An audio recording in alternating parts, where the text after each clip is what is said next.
ជំរាបសួរអតិថិជនហាងបាទូស្តូថ្ងៃនេះមានស្តុក Sony XZ1 ចូលទៀតហើយបាទស្អាត 98% តម្លៃ$75បាទ XZ1 មានលក្ខណៈពិសេសជាច្រើនគឺវាមាន chip Snapdragon 835 RAM 4GB សម្រាប់អ្នកចូលចិត្តលេងហ្គេមធំៗធានាជូនតម្លៃនេះគឺអាចអូហ្គេមធំៗបានយ៉ាងល្អ Rule PUBG គឺលេងបានល្អមែនទែនទំហំថ្ម 2700 មីលីអាំពែអាចប្រើប្រាស់បានមួយថ្ងៃពេញតែម្ដង SIM មួយសេវាខ្លាំងអ៊ីនធឺណិតដើរលឿនរបស់ជប៉ុនបាទធានាជូនថាសេវាខ្លាំងតែម្ដង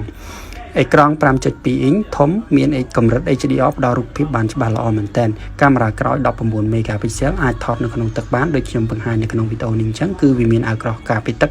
សំណុំស៊ីនតែម្ដងបាទ 98% តម្លៃ$75ផ្ដល់ជូនការធានារយៈពេល1សប្ដាហ៍ចង់មកដល់ក្នុងហាងតែក្នុងទឹកក៏បានដែរបាទធានាជូនថាស្តុកនេះពិសេសមែនតើតម្លៃក៏ល្អដែរបាទ$75ទទួលបានលក្ខណៈពិសេសជាច្រើនងាយស្រួលហើយលក់ដាច់ខ្លាំងនៅហាងបាទូ Store យើងខ្ញុំបាទសូមបងជួយ like និង share វីដេអូនេះផងដើម្បីចែករំលែកទៅដល់បងប្អូនដទៃទៀតដើម្បីដឹងអំពីគុណភាពរបស់ Sony XZ1 បាទ$75